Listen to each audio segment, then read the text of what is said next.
இதிலே தமிழ்நாட்டு மக்கள், தேனி மாவட்ட மக்கள், தேனியில பிறந்தவங்க ஒரு படி நமக்கு கொஞ்சம் கஷ்டமா இருக்கு. நம்ம மக்கள் என்னதான் தொடர்ந்து போராடிட்டு இருக்காங்கன்னு சொல்லி. ஸோ இது வந்து நம்ம நீதிமன்றத்துக்கு எதிராக பேசுறது கிடையாது.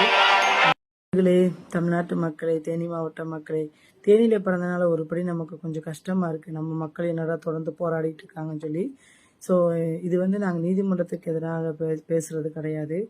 அதாவது உச்சநீதிமன்றம் சொல்லியிருக்காங்க, உத்தரவிட்டிருக்காங்க. அதாவது வந்து நம்ம சிறுவில்லிபுத்தூர் இருக்கு இல்லைங்களா, சிறுவில்லிபுத்தூர் மேகமலை புலிகள் காப்பகத்தில் ஆக்கிரமிப்புகளை அகற்ற சொல்லி வனத்தை பாதுகாப்பு பண்ணணும்னு சொல்லி உச்சநீதிமன்றம் உத்தரவிட்டிருக்காங்க இல்லையா.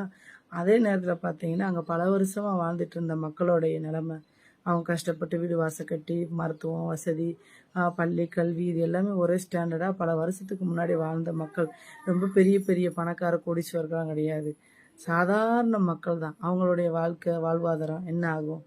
அப்போ இவ்வளோ விஷயம் இருக்குது சட்டப்படி. இதுக்கு முன்னாடி எனக்குள்ள ஒரு கொஸ்டின், ஏன் நான் வீடியோ போடலைன்னு சொன்னால் எனக்கே புரியுறது கொஞ்சம். நாங்கள் வந்து இப்போ டிவிக்கு வந்ததுக்கப்புறம் தான் அரசியலவே எல்லாம் வாட்ச் பண்ணி பார்க்குறோம்.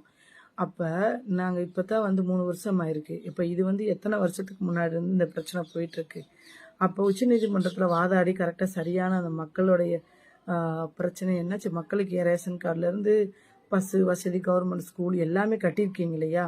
அப்போ அவங்களுக்கு ஒரு ஹோப் கொடுத்து தானே இத்தனை வசதி பண்ணி வச்சுருக்கீங்க. இப்போ அவங்க தப்பு இப்படி பண்ணக்கூடாது அப்படின்னு சொல்லி ஆரம்பத்துலேயே நீங்கள் பண்ணியிருந்தா பரவாயில்லை.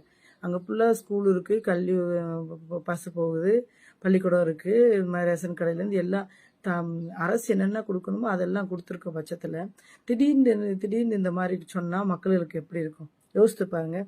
அதாவது வந்து ஃபஸ்ட்டுலேருந்தே இந்த பக்கம் இது மாதிரி காடுகள்லாம் இருக்கக்கூடாது அப்படின்னு சொல்லியிருந்தா பரவாயில்ல. இத்தனை வருஷமாக விட்டுட்டு அதை சரி விட்டுட்டீங்க. சரியான முறையில் கூட இந்த மக்களுக்கு ஓட்டு வாங்குறதுக்காண்டி எலெக்ஷன் டயத்தில் மட்டும் ஏதாவது ஒன்று பேசி விட்டு இப்போ இவ்வளோ தூரம் வளர்த்து அவங்களுடைய முன்னாடியே சொல்லியிருந்தீங்கன்னா அவங்க தெரிஞ்ச இடத்துல போய் நல்ல ஒரு இடத்த வீடு வாசலாம் கட்டியிருப்பாங்க.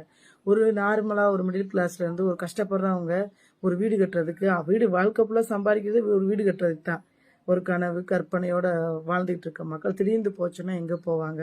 இதுதான் நிலவரம். இதை இப்போ கேட்குறம்போது இது எப்படி பேசுறது, என்ன பண்ணிட்டு இருந்தீங்க? இது ஆளுக்கு வந்து அரசியல் பண்ணுறீங்க. அரசியல் பண்ணுறதை ஸ்டாப் பண்ணிட்டு மக்கள் உண்மையாக போராடுறாங்க. அவங்களுடைய வலி வேதனை, நம்ம வாழ்ந்துட்டு இருந்த ஒரு வீடு நமக்கு இல்லை, நம்ம இருந்த பிறந்த இடம் இப்போ இல்லை, இருந்து போக சொல்லுது அப்படின்னு சாதாரணவங்க சொன்னால் கூட பரவாயில்ல.